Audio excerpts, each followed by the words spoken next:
দুনিয়ার সমস্ত ক্ষমতা এখন বিনাশ হবে, দুনিয়ার রাষ্ট্রগুলি সংকুচিত হবে, দুনিয়ার সীমানা মুছে যাবে। আমি বললাম কালকে থেকে, পরশু থেকে, পরের দিন থেকে বাস্তবায়ন দেখতে পাবে। আমার কথা একটাও মিথ্যা হবে না।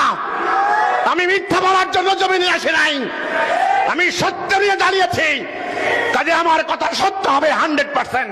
দুনিয়াকে ধ্বংস করে দিয়েছে এই শয়তান ইবলিস, এখন বিনাশের পালা। এই পৃথিবী, আসমান, জমিন, গ্রহ, নক্ষত্র, চন্দ্র, সূর্য, গ্রহ, তারা কে সৃষ্টি করেছেন?